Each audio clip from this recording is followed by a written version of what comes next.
जय माता दी दोस्तों, स्वागत है आप सभी का एक बार फिर से। माँ भगवती की कृपा आप और आपके पूरे परिवार पर सदा सर्वदा बनी रहे।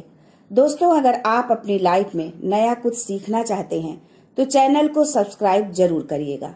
ओम नमः शिवाय। सावन के पहले सोमवार यहाँ बांधे एक जोड़ा हरी चूड़ी, 24 घंटे में देखें चमत्कार। दोस्तों, सावन का महीना मर्यादा और भक्ति का महीना होता है। सावन के पूरे महीने पर भगवान भोलेनाथ का नियंत्रण होता है।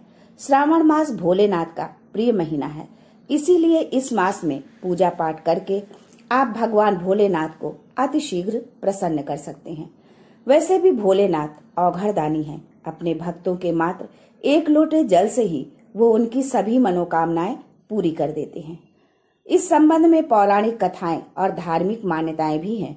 भोलेनाथ के भक्त किसी और महीने में संयम या नियम का पालन करें या न करें, लेकिन श्रावण मास में संयम और नियम का पालन जरूर करते हैं। दोस्तों, आज का वीडियो बहुत खास है, आप अंत तक अवश्य देखें। हम अपने वीडियो में सरल और उपयोगी जानकारी देते हैं जिससे प्रत्येक व्यक्ति उसका लाभ उठा सके। सावन के महीने का कुछ विशेष महत्व इस प्रकार से है। सावन के महीने में ही समुद्र मंथन हुआ था। सावन महीने में ही माता लक्ष्मी समुद्र मंथन से उत्पन्न हुई थी और माता लक्ष्मी को धन की देवी की उपाधि सावन मास में ही मिला था। सावन के महीने में भगवान भोलेनाथ मृत्युलोक में आ जाते हैं और जिनके घर में शिवलिंग रखे गए होते हैं उनके घर में भगवान आंशिक रूप में जरूर आते हैं।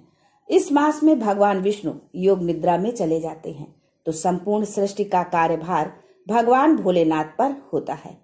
दोस्तों, आज हम बताएंगे कि किस वृक्ष पर एक जोड़ा हरी चूड़ी बांधने से आपकी सारी इच्छा पूरी होगी, आपके जीवन के सारे संकट दूर होंगे। लेकिन दोस्तों, ये जानकारी बताने से पहले आपसे रिक्वेस्ट करते हैं कि वीडियो को लाइक जरूर करिएगा, दोस्तों को शेयर कर दीजिएगा और अगर आपने अभी तक चैनल को सब्सक्राइब नहीं किया है तो चैनल को सब्सक्राइब करके बेल आइकन जरूर दबाइएगा। और अगर आप भी भोलेनाथ के सच्चे भक्त हैं तो कमेंट बॉक्स में लिखें ओम नमः शिवाय। भगवान भोलेनाथ को ये 3 वृक्ष अत्यंत प्रिय हैं और इन 3 वृक्षों की पूजा करने से शिव पूजा के समान फल प्राप्त होता है। दोस्तों, इन वृक्षों के बारे में ये भी कहा जाता है कि स्वयं भोलेनाथ और माता पार्वती इन वृक्षों के रूप में भूलोक पर अवतरित हुए थे, अर्थात उन्होंने भूलोक पर जन्म लिया था। पहले जानते हैं सावन में हरी चूड़ी का महत्व। दोस्तों, हरा रंग सौभाग्य और प्रेम उल्लास का प्रतीक माना जाता है। हरा रंग प्रकृति का स्वरूप माना जाता है। माता पार्वती प्रकृति हैं और भगवान भोलेनाथ को पुरुष माना जाता है। सावन में चढ़ाए जाने वाले बेलपत्र, धतूरा, भांग और दूब हरे रंग के होते हैं। प्रकृति निर्माण करने वाले भगवान भोलेनाथ हरे रंग से अतिशीघ्र प्रसन्न होते हैं। सावन में जो महिला हरे रंग की चूड़ी पहनती है, हरे वस्त्र धारण करती है, उसे अखंड सौभाग्य की प्राप्ति होती है। इसलिए सभी माताओं बहनों को सावन मास में हरी चूड़ी और हरा वस्त्र धारण करना चाहिए। माता पार्वती उनका सौभाग्य अखंड रखती हैं। सावन मास में लाल रंग के वस्त्र धारण करने से भगवान भोलेनाथ नाराज हो जाते हैं। तो दोस्तों, इस वृक्ष पर सावन के किसी सोमवार को बांधे हरी चूड़ी आपका दुर्भाग्य सौभाग्य में बदल जाएगा। कैसी भी परेशानी हो, गरीबी हो, कष्ट हो, कलह हो, जीवन में चल रही सारी समस्याएं समाप्त हो जाएंगी। और केवल एक ही सोमवार के दिन आप ये उपाय करते हैं, हरी चूड़ी इस वृक्ष पर बांधते हैं, तो जन्म जन्मांतर की गरीबी भी मिट जाएगी। और शीघ्र ही एक ही सोमवार को ये उपाय करने से आपकी मनोकामना पूर्ण होगी। तो दोस्तों, वो कौन से वृक्ष हैं, आइए जानते हैं। पहला वृक्ष है शमी का वृक्ष। तो शमी के वृक्ष के बारे में ध्यान से सुन ले। शमी वृक्ष को माता पार्वती और शिव का मिश्र रूप कहा जाता है, इसीलिए शमी के वृक्ष को उमा महेश्वर वृक्ष भी कहा जाता है। पूरे सावन भर शमी वृक्ष पर माता पार्वती और भोलेनाथ का वास माना जाता है। सावन के महीने में गोधूली बेला पर प्रदोष काल के समय, यानी जब न दिन हो न रात हो, यानी संध्या काल के समय इस वृक्ष को छूने मात्र से कष्ट दूर हो जाते हैं। सावन के महीने में शमी वृक्ष की जड़ पर कच्चा दूध डालने मात्र से भगवान भोलेनाथ अतिशीघ्र प्रसन्न होते हैं और माता पार्वती का खूब सारा आशीर्वाद मिलता है। शमी वृक्ष का और धार्मिक महत्व क्या है, ये भी जानिए। दोस्तों, भगवान राम ने लंका पर आक्रमण करने से पहले शमी वृक्ष की ही पूजा की थी। पांडवों ने अपने दिव्य हथियार शमी वृक्ष के नीचे ही छुपा कर रखे थे। शमी वृक्ष जिस घर में लगा होता है उस घर का कल्याण होता है। तो दोस्तों, शमी वृक्ष पर उमा महेश्वर का ध्यान करते हुए 2 जोड़ा हरी चूड़ी और हरा रिबन जरूर बांधें, या जो भी हरे रंग की श्रृंगार की वस्तु आपको मिल जाए उसे जरूर भेंट करें। आपकी कोई भी मनोकामना हो एक ही सोमवार में पूर्ण हो जाएगी। शमी वृक्ष के पत्ते यदि पूरे सावन भर भोलेनाथ पर चढ़ाते हैं तो आपके घर अष्टलक्ष्मी वास करती हैं। आपके घर में कितनी भी दरिद्रता हो, आपके घर में कैसी भी परेशानी हो, परेशानी समाप्त हो जाती है और पूर्ण रूप से आपके घर में आकर भौतिक सुख निवास करने लगते हैं। दूसरा वृक्ष है धतूरे का वृक्ष। धतूरे का वृक्ष भगवान भोलेनाथ के उग्र स्वरूप काल भैरव के अंश से उत्पन्न हुआ है। मान्यता है कि शिवलिंग पर धतूरे का पत्ता, पुष्प या फल चढ़ाने से राहु, केतु और शनि के कुप्रभाव समाप्त हो जाते हैं।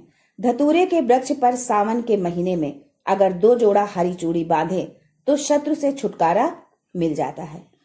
दोस्तों, सावन के महीने के किसी भी शनिवार के दिन बाबा काल भैरव का ध्यान करते हुए हरी चूड़ी बांधी जाए तो घर से भूत प्रेत बाधा भस्म हो जाती है।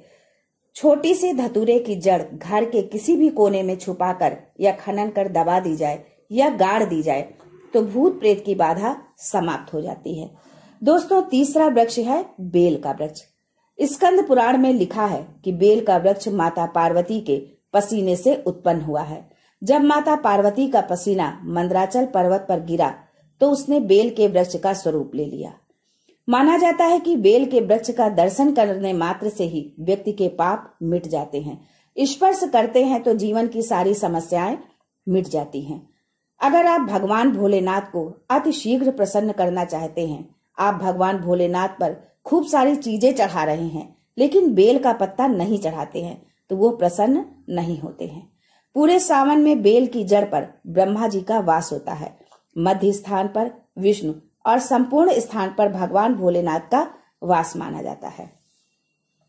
ऐसा भी माना जाता है कि कोई भी साधक सावन के महीने में बेल वृक्ष की पूजा करे, सुबह के समय में या फिर संध्या के समय में बेल की जड़ के पास अगर घी का दीपक जलाए तो तीर्थों के स्नान करने के समान पुण्य की प्राप्ति होती है। समस्त तीर्थ सावन के महीने में बेल की जड़ में आ जाते हैं।